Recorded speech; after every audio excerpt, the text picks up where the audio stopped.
संसद का मानसून सत्र 20 जुलाई से जारी है। सत्र की शुरुआत से ही मणिपुर हिंसा पर बहस को लेकर सरकार और विपक्ष के बीच तकरार चल रही है। इसी तकरार के चलते संसद की कार्यवाही लगातार बाधित हो रही है। यूं तो संसद के दोनों सदनों में लगातार गतिरोध जारी है, लेकिन विपक्ष की ओर से राज्यसभा में एक विशेष नियम के तहत चर्चा की मांग काफी जोर पकड़े हुए है।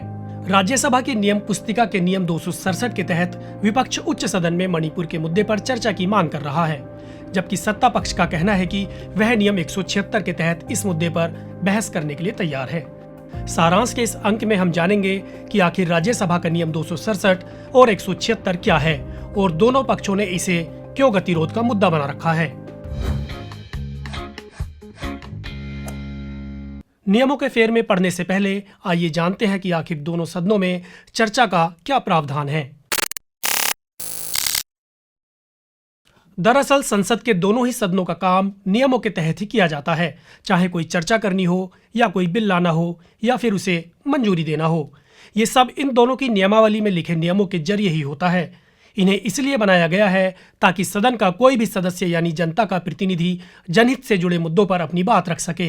राज्यसभा की कार्यवाही को आगे बढ़ाने के लिए जिन नियमों का प्रयोग होता है उसकी एक पुस्तिका है। साल 1964 से ये नियम प्रभाव में आए हैं। इन नियमों को राज्यसभा में प्रक्रिया और कार्य संचालन नियम के नाम से जाना जाता है। इन्हीं में से एक नियम है 267, जिसके तहत विपक्ष मणिपुर के मुद्दे पर चर्चा की मांग कर रहा है। इस नियम के तहत प्रावधान है कि राज्यसभा का कोई भी सदस्य सदन के अध्यक्ष की सहमति से किसी मुद्दे पर चर्चा की मांग कर सकता है। अहम बात यह है कि इस नियम के तहत जब चर्चा की मांग की जाती है तब सदन के बाकी सभी कार्यों को निलंबित कर दिया जाता है। इस नियम के लिए सदन के अध्यक्ष यानी सभापति से लिखित रूप से अनुरोध करना होता है। गौर करने वाली बात यह है कि अगर इस नियम के तहत चर्चा शुरू होती है तो उसकी कोई समय सीमा नहीं होती और चर्चा के अंत में मतदान की भी मांग की जा सकती है। इसके लिए सभापति की मंजूरी जरूरी है, जो कि जगदीप धनखड़ नहीं दे रहे हैं।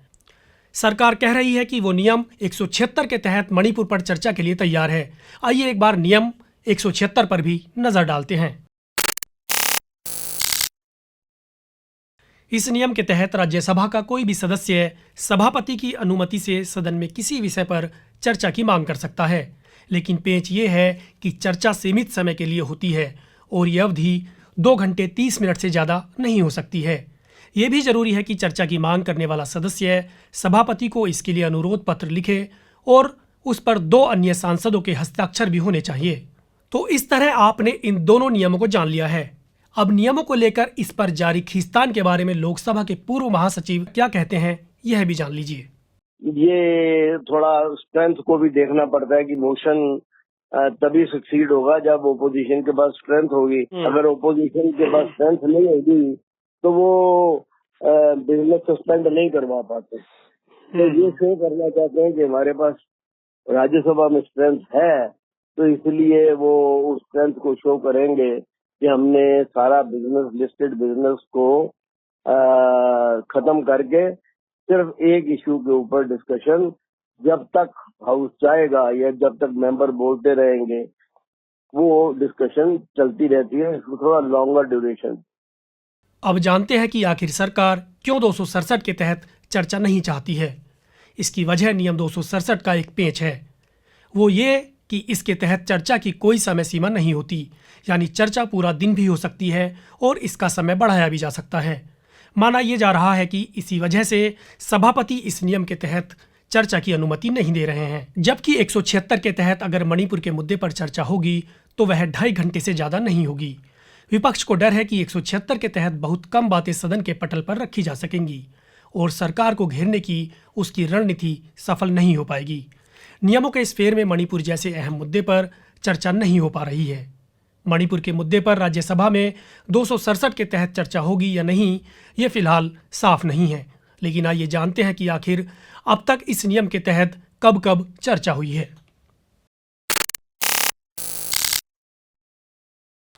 नियम 267 के लागू होने को लेकर पहले भी विवाद होते रहे हैं।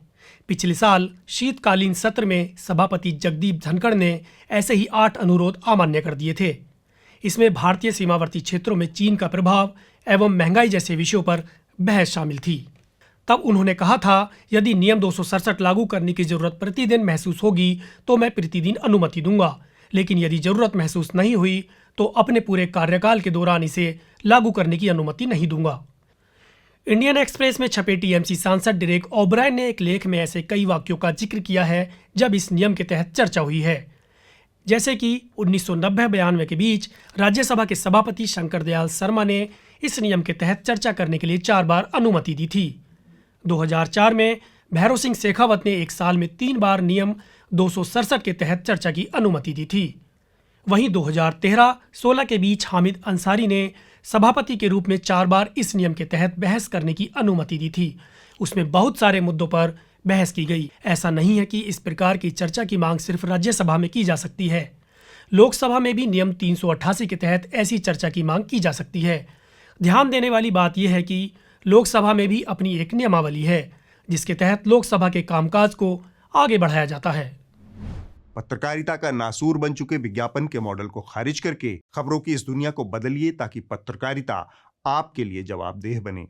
newslaundry.com/subscription पर क्लिक कीजिए और अपने मन मुताबिक पेमेंट का विकल्प चुनिए, क्योंकि हमारे सब्सक्राइबर्स का नारा है, मेरे खर्च पर आजाद हैं खबरें।